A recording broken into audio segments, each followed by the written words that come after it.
So we talked in another video about how trying to predict everything is a coping mechanism so that we can avoid anxiety, because dealing with a situation, like once you're in it, even if it sucks, even if you're afraid, is less scary than not knowing what's going to happen.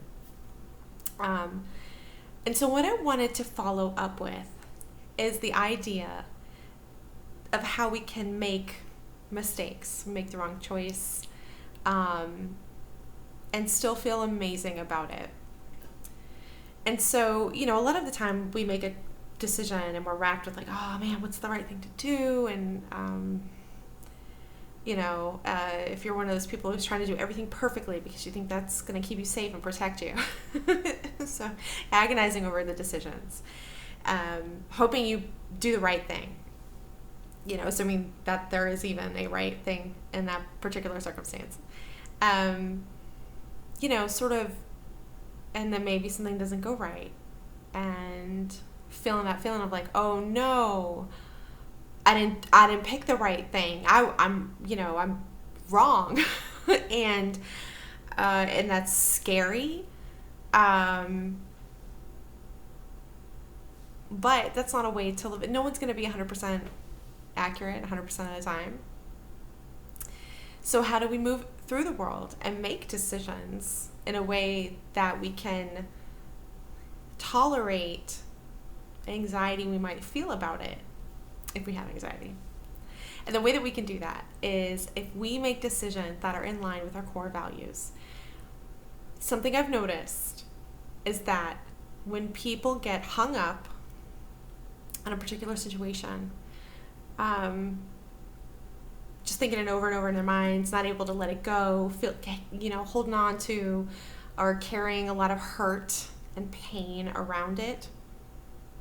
If you dig deep, those are typically the situations where we've done something not in line with our core values. So not only did we make a choice in a way that we regret, the outcome wasn't good either. However, I do notice it seems like people are more easily able to move on from situations where they feel that they have acted in integrity with their own values, even if the situation didn't go down the right way, optimally go down well, knowing that, that you made the best decision that you could make, that you made the decision that's in line with your values, even if a good thing didn't occur, even if you didn't prevent disaster, even if you weren't able to keep yourself from feeling pain safe. When you're making those choices from a place in line with your values, you can look back on that and go, you know what? Yeah, I made that choice. Even though this thing happened, I don't regret it.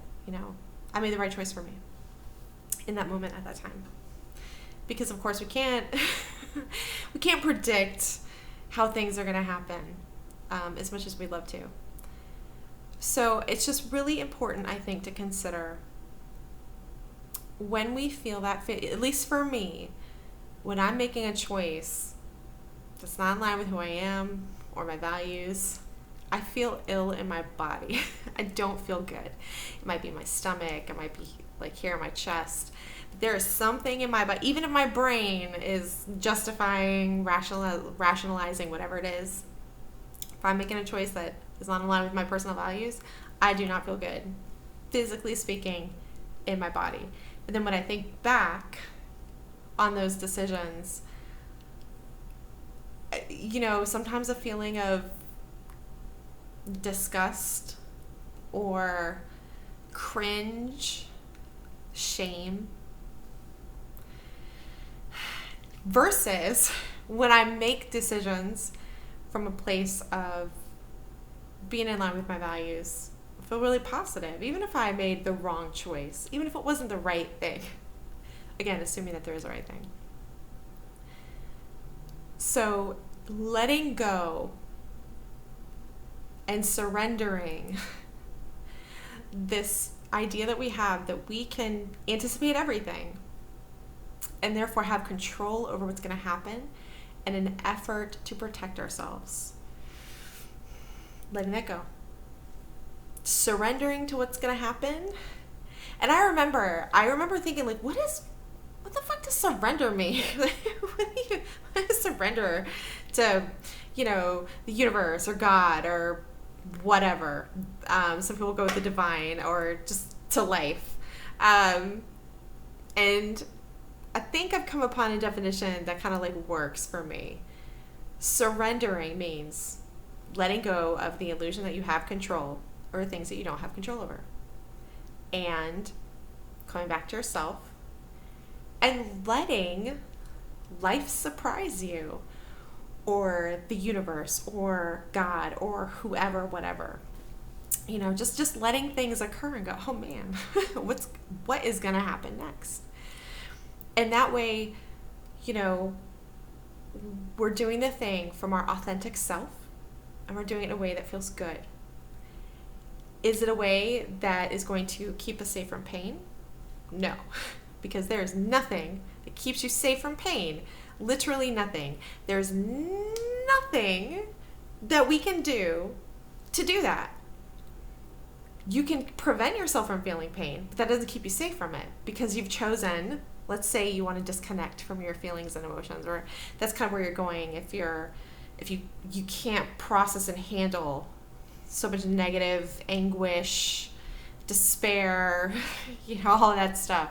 If you are literally in a place where you cannot deal, and I've been there, speaking from experience, sometimes we shut down, emotionally speaking, because we just cannot keep getting sucked into it. Feels like you're drowning over and over again. So cutting yourself off from your feelings, cutting yourself off from yourself, that doesn't protect you from pain. That's a completely different kind of pain. There comes a point where you go, oh, where's the light?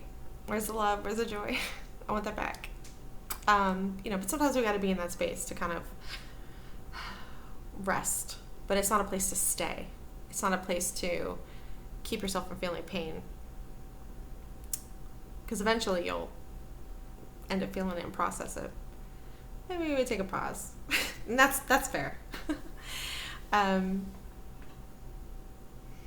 But when we start making decisions that way, we start feeling good about ourselves, regardless of the outcome. Like, I feel good about me, even if the thing didn't work out. Even if I didn't make the right choice, assuming there's a right choice. Even if I didn't protect myself from pain. Just something to consider. That we don't have to be prognosticating, predicting, churning, thinking, assessing, analyzing over and over and over again. I've been there. We can just let that go. Breathe into the present. Make the choices from our most connected sense of ourself. And in that way, it's an adventure instead of being this horrible thing that happens at you. I hope that makes sense. I'll talk to you next time.